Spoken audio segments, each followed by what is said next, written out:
$3.7 billion for a Japanese glassmaker. Tell me Apollo is out of ideas without telling me they're out of ideas. Oh, come on. Nippon Sheet Glass is a brilliant cash flow play. Did you even look at the margins? They make windows, Maya. Meanwhile, Blackstone is out here trying to buy a global cricket league. I know which pitch deck I'd rather read. You just want to expense a trip to Mumbai. Let's look at Apollo's math first. Then we can pull apart Gilead dropping $2 billion on T-cells. The rundown, patient throws $5.5 billion for a uniform rental company. I actually had to read the press release twice to make sure I didn't miss a decimal point. Hey, corporate laundry is a cash machine. Cintas is buying UniFirst. And honestly, the synergies are staring us right in the face. Root density, Maya. It's all about how many industrial floor mats you can drop off in a single square mile. Sure, root density is great until the FTC decides you own too many floor mats.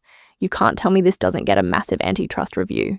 UniFirst is their biggest rival. We're definitely putting this on our regulatory watch list. Fair. But if you want a sector where buyers are just throwing cash around, look at Gilead. They're dropping $2 billion on Ouro Medicines. Clinical stage T-cell engagers. They're trying to bowl on some serious inflammation assets. But $2 billion for a clinical stage pipeline is steep. The footnotes on the milestone payouts are doing a lot of heavy lifting here. You're always so skeptical of the bio premiums. Look at the alcohol M&A market right now. Completely frozen. Oversupply, nobody's drinking, margins are getting crushed. Investors are fleeing to places with actual growth, and right now, autoimmune therapies are the new craft beer. Did you just compare T-cell engagers to IPAs? I'm just saying, the capital has to go somewhere. Well, apparently it's going to cricket. Wait, what? You didn't see this? Rumor is Blackstone is actively evaluating a lucrative stake in a global cricket league. Oh, come on. Blackstone, the kings of real estate, are buying into a sport where games take 5 days to play? Hey, the global broadcast rights are incredibly lucrative. Don't knock the cash flow. I'm just trying to picture John Gray explaining a wicket to the investment committee. I love it. Speaking of investment committees, Desjardins just finalized the Guardian Capital Group buyout, $1.67 billion to bulk up their asset management position. Which makes total sense right now. Have you seen the new Stepstone data? Early-stage private equity funds in the middle market are actually outperforming the established managers on IRR. Desjardins sees the writing on the wall. You need a bigger umbrella to catch the middle market rain. That's a terrible analogy, but the data checks out. Buyers are just getting way more cautious everywhere else. Look at the Equitech report on AI. Everyone says they want AI assets, but nobody actually wants to pay the multiples. Unless you're Netflix buying Ben Affleck's AI startup. Interpositive. What a name. Right, but that's Hollywood. The real money this week is moving into heavy industry. Which brings us to the elephant in the room, or rather the $3.7 billion glass house.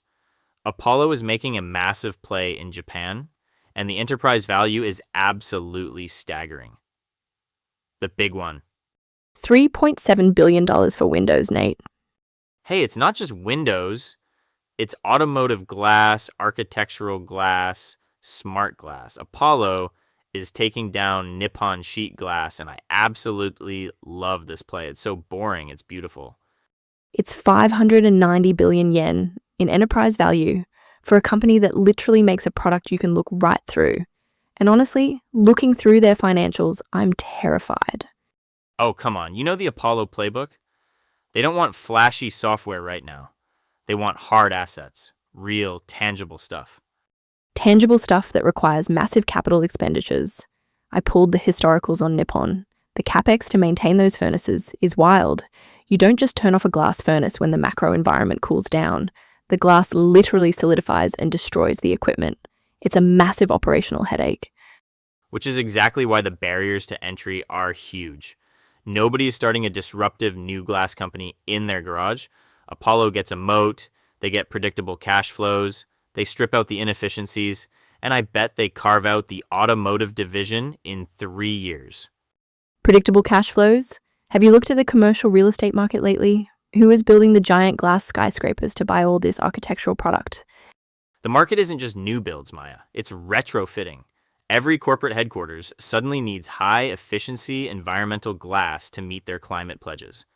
Apollo sees that mandate wave coming. Plus, the currency play is brilliant. I will give you that.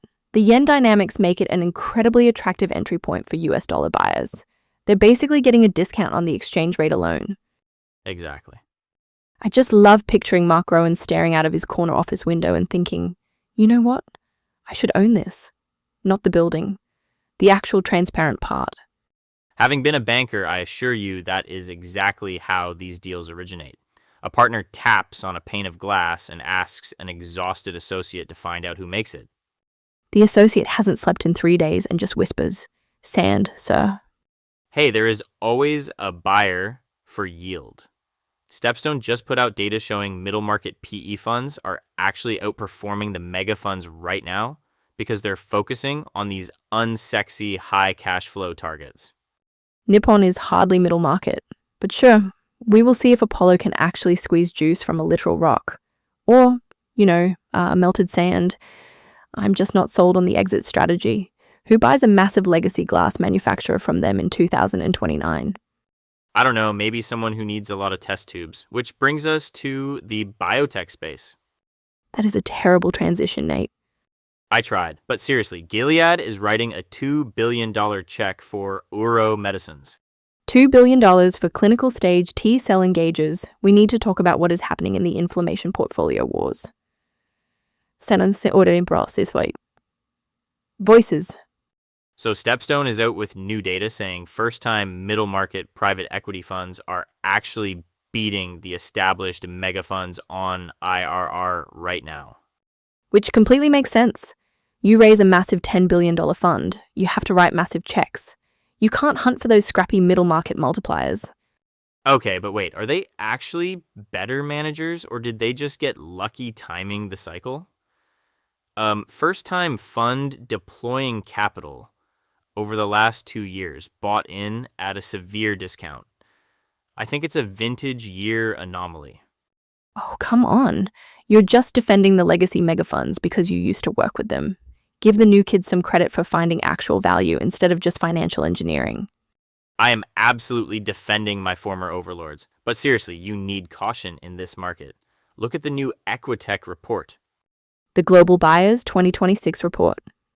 Right, they are saying buyers are exercising growing caution on how they evaluate AI targets right now, despite all the ongoing enthusiasm.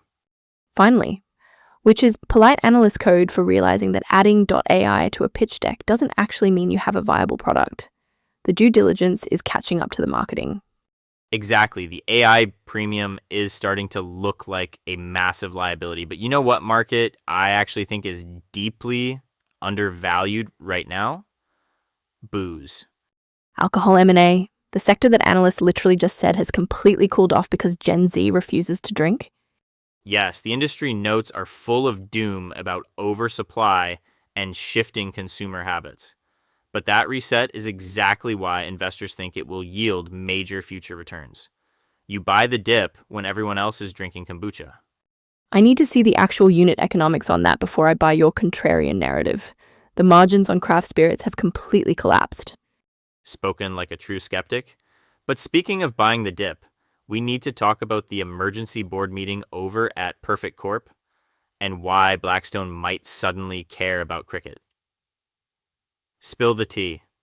Tell me you saw the Blackstone cricket rumor? I did, and I have so many questions. Since when do private equity megafunds care about wickets? Hey, 1 billion people watch the sport.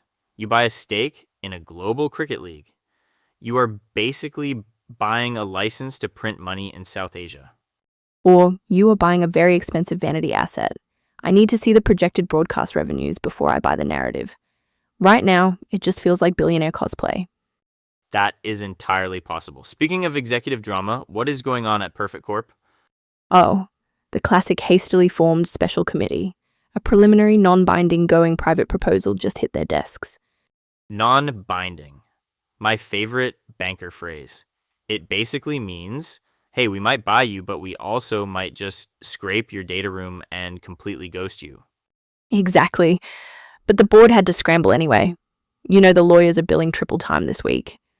They always do. I was looking at that new Stepstone data today, and it completely blows up the established manager myth. You mean the numbers showing first-time middle market funds are beating the mega funds on IRR? Yes, the rookies are outperforming the veterans. I love it. The big guys get lazy and stop hunting for the weird, lucrative deals. Oh, come on, Nate. They don't get lazy, they get large. You cannot deploy $20 billion and expect a 40% return. The math physically breaks. First-time funds are just taking wilder swings on smaller targets.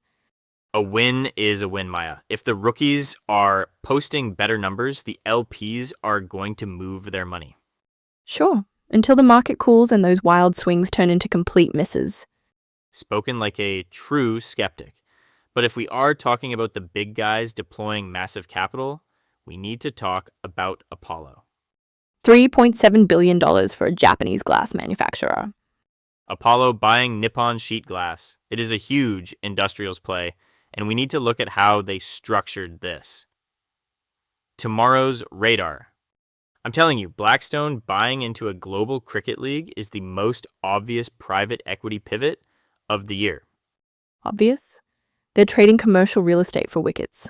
I want to see the revenue modeling on merch sales before I buy that narrative. The modeling is a billion rabid fans. But fine, stay skeptical.